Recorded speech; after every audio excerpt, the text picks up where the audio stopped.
말씀은 누가복음 16장 1절로 13절 말씀입니다. 누가복음 16장 1절로 13절 말씀입니다.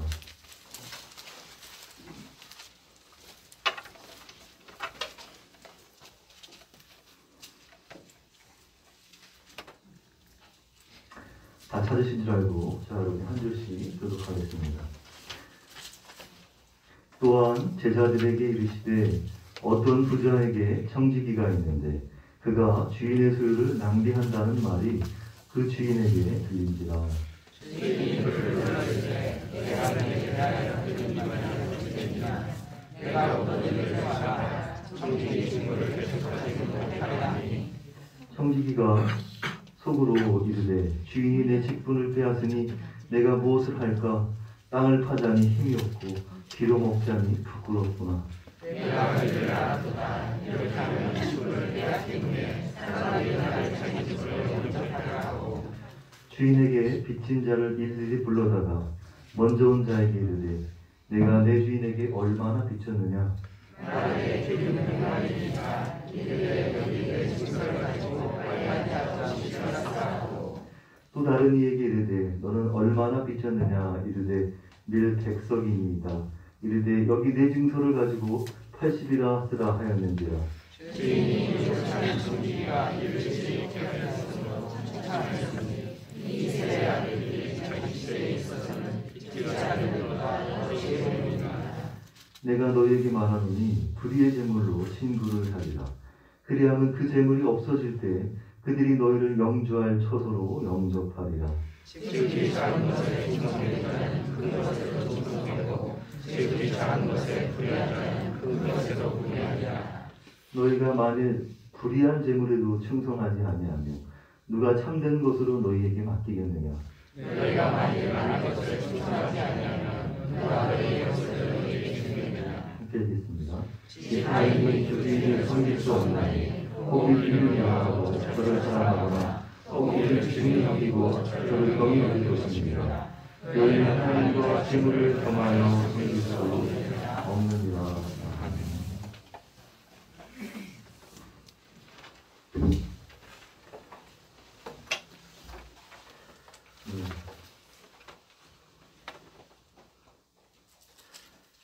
예수님은 이야기의 대가입니다. 그러나 예수님이 사용하신 비유는 말도 안 되는 이야기를 지어낸 허구가 아닙니다. 이야기만을 위한 이야기도 아닙니다. 오늘 하나님 나라 진리를 전달하기 위하여 당시 실제 일어날 만한 소재를 가지고서 비유 이야기를 지으셨습니다. 비유 이야기는 말씀을 듣는 모든 사람들에게 당시 이 이야기를 들은 1세기 유대인 청중들이나 오늘 우리에게도 여전히 놀랍고 충격적인 말씀으로 다가오는 것입니다. 그 중에서도 이 옳지 않은 청지기 비유는요, 가장 기이한 비유 이야기로 손꼽히는데요. 주님이 가르쳐 주신 비유들은 종종 이채롭고 충격적인 내용을 전하지만 이 비유보다 더 우리에게 당혹감을 선사해 주는 비유는 없습니다. 왜 그럴까요? 이 이야기는 청지기에 어떤 점을 칭찬해야 하는지 어렵다는 것입니다. 옳지 않은 청지기가 왜 주인에게 칭찬을 받아야 하는지 곤란합니다. 단지 성경에 기록된 본문 자체만으로는 우리가 이해할 수 있는 지식이 부족하기 때문입니다. 그러다 보니 여러 해석들이 나왔습니다. 그러나 오늘 우리 눈으로 성경을 보지 않고 당시 1세기 팔레스타인 유대인에 되어서 그들의 삶에서 들여다보면 우리가 알지 못하는 그 무언가 생략된 듯한 이 절제된 본문이 말씀하는 내용이 무엇인지를 가늠할 수 있을 것입니다. 다른 비유들처럼 성경 속 비유 이야기에 유대적 환경이라는 적절한 살을 붙여서 예수께서 말씀하시고자 하는 그 본문이 주는 진리를 캐치해내고자 합니다.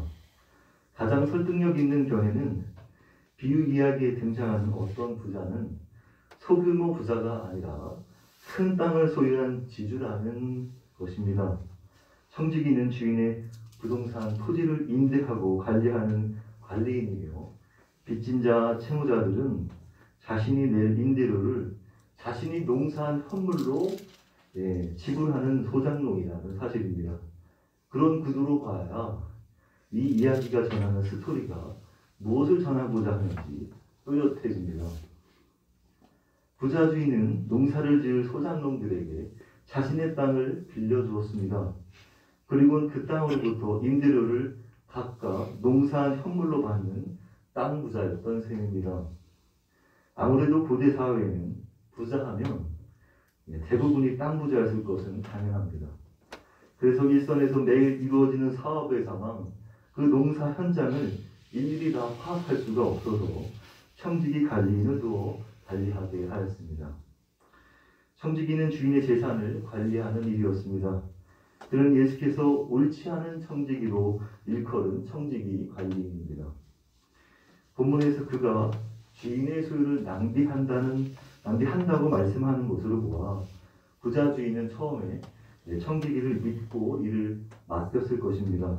그런데 주인이 자신의 일을 유심히 지켜보지 않자 청지기는 슬슬 주인의 재산을 낭비하게 되었습니다. 그러자 결국엔 소문이 주인의 귀에까지 들어가게 되었습니다. 내가 자네에 관해 들은 소문이 어찌된 일인가? 더 이상 자네를 일꾼으로 쓸 수 없으니 자네 일을 정리하게나. 그 청지기 관리인은 자신이 책임지고 있는 주인의 자금을 함부로 남용했다는 사실이 주인에게 알려지자 주인으로부터 직장을 그만두라며 해고를 당했습니다. 하지만 그는 이에 대해서 주인께 자신이 무죄라고 한것같지는 않았습니다. 침묵함으로써 자신의 죄를 인정하였습니다. 마지막으로 그는 주인에게 내가 보던 일을 세말하며 회계장부를 정리할 시간을 부여받았습니다. 청지기는 이제 자신이 무엇을 해야 하는지 주의를 기울였습니다. 주인이 내 일을 빼앗았으니 이제는 어떻게 살아야 하나. 막막하구나. 땅을 파자니 힘은 없고 부고를 하자니 창피하구나.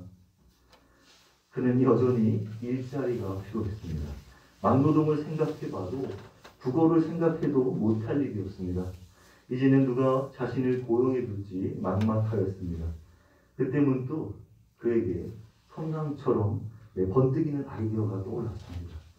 하하, 옳거니 좋은 수가 생각났다. 내가 이렇게 하면 거리로 쫓겨나더라도 사람들이 나를 자기 집으로 환대하겠지?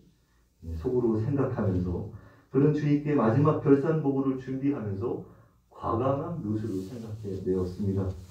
회계장부를 반납하고 직장을 떠날 때 불황자가 되지 않기 위해 자신이 마지막으로 할 수 있는 권한을 최대한 이용하는 일이었습니다.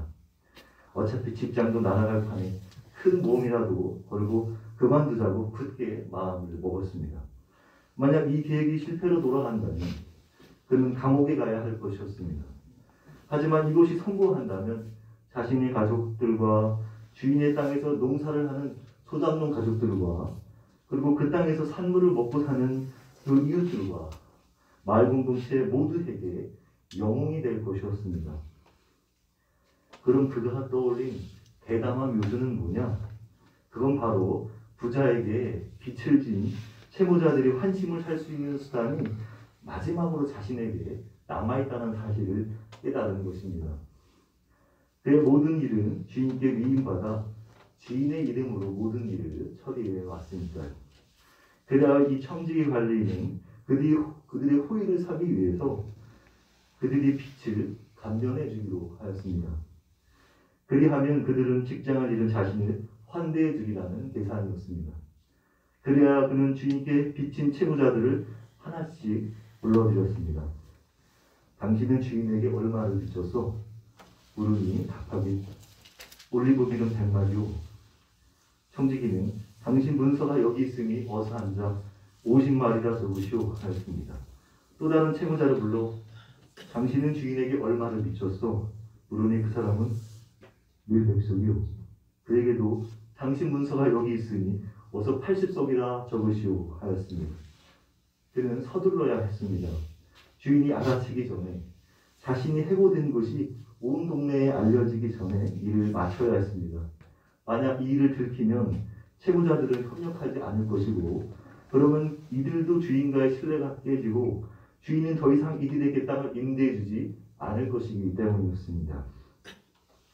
채무자들은 이 청지기가 시키는 일이 청지기가 주인께 승낙을 받아낸 일로 여겼기 때문에 계산서를 고쳐 쓰게 되었습니다.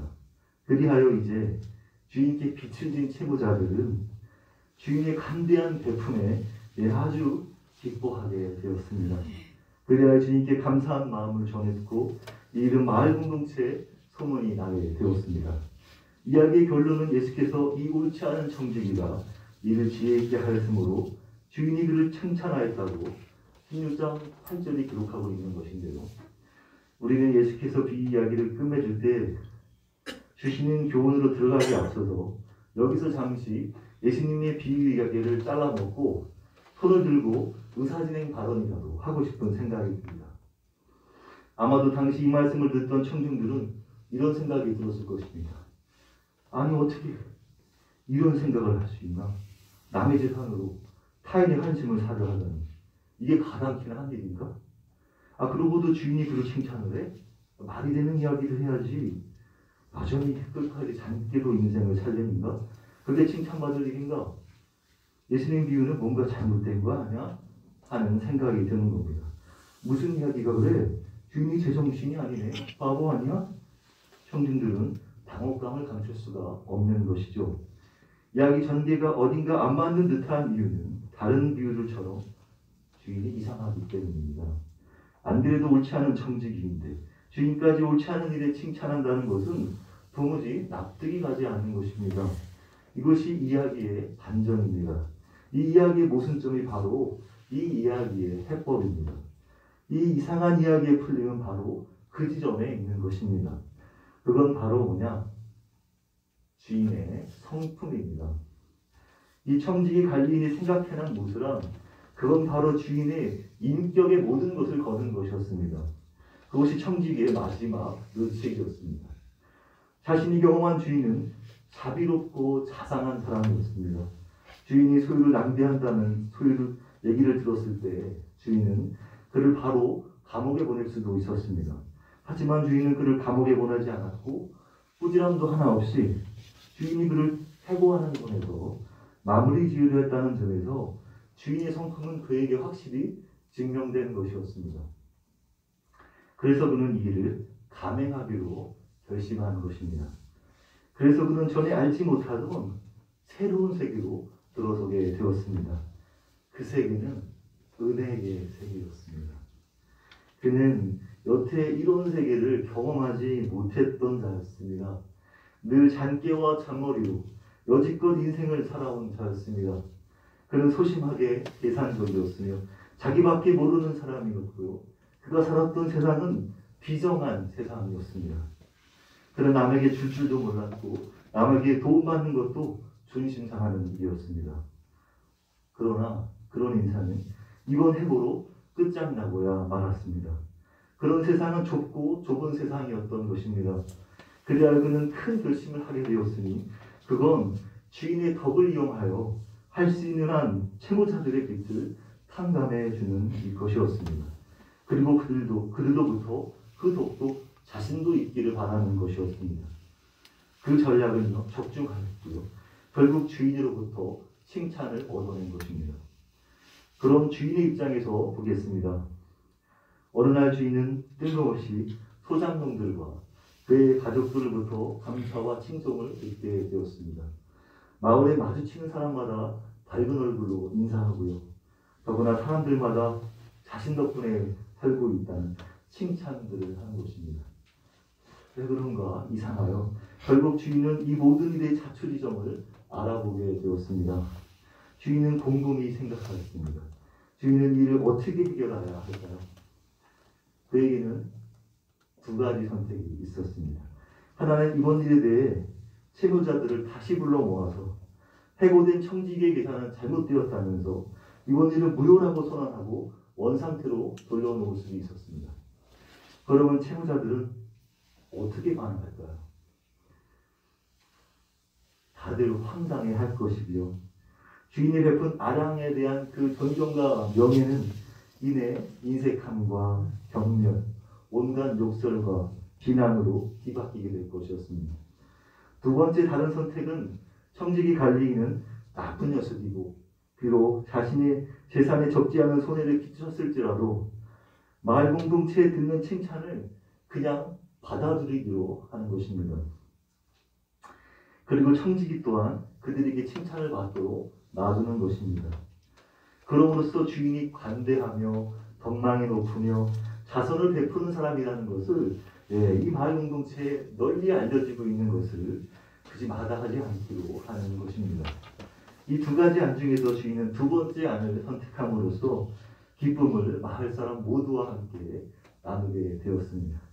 다른 소장농들은 집에서 가족들과 함께 부자 주인의 자비로움과 넉넉한 인품을 칭송하며 주의 저녁 만찬을 즐기고 있을지도 모르는 상황이었습니다. 그렇게 마을의 찬사가 되고 있는 자신의 평판에 차마 먹칠을 할 수가 없었던 것입니다. 명예가 가장 귀한 가치로 여겨지던 그 시대에 기름 50말과 밀 20석을 되찾는 것보다 마을의 평판과 명성이 훨씬 가치 있는 것이었으니까요. 그건 돈 주고도 살 수 없는 것이니까요. 청지기는 이로써 주인의 명예를 높여준 것입니다. 당시 농사를 통해 경제가 돌아가는 사회에서 실상 채무란 어쩔 수 없는 현실이었습니다. 요즘도 농가의 시름은 늘상 듣는 뉴스거리입니다. 웬만한 기업형 농부가 아니면 다들 빚 갚느라 오랜 대출 신세를 면할 수 없다는 것은 어느 농가나 겪는 사실입니다. 농부가 아무리 땀을 흘리고 수고해도 늘 바뀌는 기후로 인해서 일조량과 강수량이 제각각이고요. 더구나 날씨가 좋지 않아 가뭄이면 수확량이 일정하지 않아서 먹고 사는 것도 안심할 수 없었고요. 더구나 홍수나 병충해로 피해를 입거나 농작물이 썩거나 새나 들짐승이 와서 배고파서 농작물을 먹어치우면 남치는 농사를 1년짜리만이 아니라 2, 3년을 훌쩍 통째로 말아먹는 일이 언제든지 있는 일이다 보니 기후와 날씨를 주관하시는 하나님께 모든 것을 의탁할 수밖에 없는 이 고대 농업경제 시대에는 극소수의 땅을 가진 부자의 아량이 없이는 먹고 살기 힘든 시대였습니다. 요즘처럼 농업기술이 발달하거나 과학지식의 발전으로 품종이 개량화되지 않은 그 옛날에는 추수 때마다 채무의 변제가 늘 있어 왔던 것입니다. 흉년이 들면 밀과 기름의 가치는 폭등하기 마련이었습니다. 그런 상황에서 채권자는 채무자를 파산시키기보다는 채무의 양을 줄여주어 되받는 것이 서로 간에 이롭다 이었을 것입니다. 농경사회에서 서로 신세를 갚는 것이 미덕이요 예의였기에 이 같은 일은 얼마든지 일어날 수 있는 일이었습니다. 이 같은 일이 현실에서는 늘 일어날 수밖에 없는 문제라 하더라도 본문은 이때가 추수 때인지 흉년이 들어서 가격 변동이 있을 수밖에 없는 때인지 말씀하고 있지는 않습니다. 더구나 일반적으로 그 같은 일이 발생할 경우에 채무자들이 먼저 요구하는 법이죠. 그런데 여기서는 그들이 요청하지도 않았는데 되려 주인 쪽에서 깎아주겠다는 것은 이건 상식적이지 않은 것이죠. 그렇게 10명의 빚을 깎아주어도 어마어마한 액수입니다. 그렇게 이 일은 청지기가 꾸며낸 일이라는 것입니다. 그가 원칙을 지키거나 도덕적인 인물이라면 굳이 이야기가 되지 못했을 것이죠. 그가 깎아준 채무의 양은 엄청났습니다. 기름 100만은 3,300리터가 넘는 양으로 올리브 약 150두루에서 나올 수 있는 산출량이었고요. 당시 가격은 약 1,000데나리온에 해당한다고 합니다. 밀 100석은 약 12만 평에서 나온 산출량으로 농부가 8년에서 10년 동안 얻을 수 있는 양으로 약 2,500데나리온 정도가 된다고 합니다. 거기서 무려 기름 절반과 밀 20%를 감면해주는 정도면 둘 다 500데나리온씩을 감면해준 건데요. 그러면 각각 노동자 품삯 1년 반치가 넘는 큰 액수라는 것입니다. 이 이야기에서 예수님은 무엇을 말씀하려고 하시는 건지요? 이 이야기의 교훈은 무엇일까요?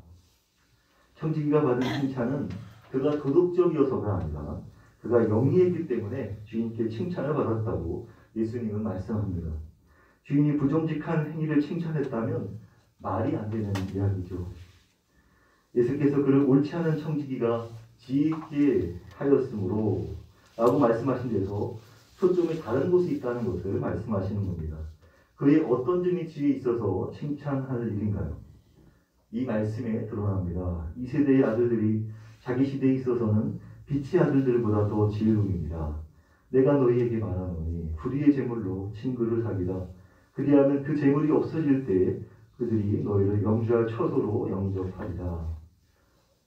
청지기는 위기를 당하자 온갖 방책을 강구하였습니다. 주인의 칭찬은 두 가지입니다. 첫째, 미래를 대비한 것입니다. 둘째, 지혜롭게 재물을 써서 주인의 자비로운 성품을 알린 것입니다. 주인이 칭찬하는 점이 바로 예수께서 당시 청중에게 또 우리에게 하시고자 하는 메시지입니다. 이 세대의 아들들은 세속적인 사람들입니다. 그들의 빛의 아들들, 즉 하나님의 자녀들, 예수님의 제자들, 그들보다 더 지혜롭고 현명한 점은 재물을 써서 어떻게든 자신의 불안한 미래를 대비한다는 것입니다.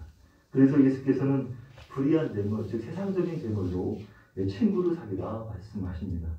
그리하면 재물이 없어지게 될 때 그들이 영주, 영원한 주거지, 영원한 거주지로 맞이할 것이라는 말씀입니다. 세속적인 아들들도 이럴진데 그럼 빛의 아들들은 재물을 써서 친구를 사귀어 영원한 미래를 대비하지 못하겠느냐 하십니다. 부정직한 청지기가 소유를 옳지 못하게 사용하면서까지 짧은 삶을 사는 청지기도 자신의 장래를 철저히 준비하였는데 하물며 영원한 삶을 살아야 할 그리스도인들은 더욱더 재물을 사용하여 영원한 미래를 준비해야 하지 않겠느냐 말씀하십니다. 그래서 재물을 사람을 섬기기 위해 사용하라는 것입니다. 너희가 가진 소유와 재물은 다 하나님 것이며 하나님의 것을 관리하는 관리자일 뿐이니 너희는 그것을 친구, 이웃에게 사용하여 하나님을 벗으로 삼으라 말씀하십니다. 그래서 도움이 더 이상 필요 없을 때 영원한 하나님께서 우리를 기쁘게 맞이해 주실 것이라는 말씀입니다. 작은 것에 충성된 자는 큰 것에도 충성하고 이렇게 작은 일에 불성실하면 큰 것에도 불성실하다. 세속 재물을 다루는데 성실하지 않으면 누가 참된 것을 맡기겠느냐? 어떻게 큰 재물보다 참된 보아인 하나님 나라를 너희에게 맡기겠느냐 말씀하십니다. 그래서 결국 재물을 사용하여 하나님께 충성하라고 하십니다. 그것이 하늘의 보화를 쌓는 일이요 지극히 작은 자에게 한 것이고 내게 한 것 예수님께 하는 것입니다. 바로 15장 두 탕자의 비유가 있잖아요. 거기서 아버지의 넉넉한 소유와 재물과 그 자비로운 성품이 잃어버린 두 아들들을 살리고 품었듯이 이 옳지 않은 청지기 비유에서 주인의 소유와 재물과 간대하고 자비롭고 넉넉한 인품이 청지기와 이 마을 공동체를 다 마을 공동체의 빚진 자들을 살리게 할 듯이 자신의 가진 소유로 재물로 어려운 이웃 힘든 사람을 친구 삼는 것 이웃이 되어주는 것이 곧 하나님을 사귀는 것 여호와를 공경하는 것이라는 것을요. 그리하여 우리 하나님이 얼마나 자비롭고 넉넉하고 사랑이 많으신 분인지를 주위에 알리라 하는 것입니다. 바로 뒷이야기 부자와 거지 나사로 이유가 그것을 예화로 말씀하고 있는 것입니다. 부자가 나사로를 재물로 친구 삼았다면 그것은 하나님을 벗삼는 일이라는 것을 말이죠. 그것이 영원한 처소 하나님 나라에 들어가는 일이라는 것을 말합니다.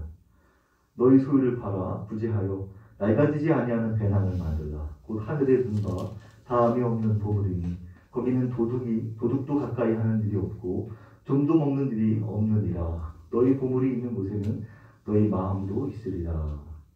이것들을 깊이 깨닫고 실천하고 살아가는 저와 여러분 되시기를 간절히 축원합니다. 기도하겠습니다.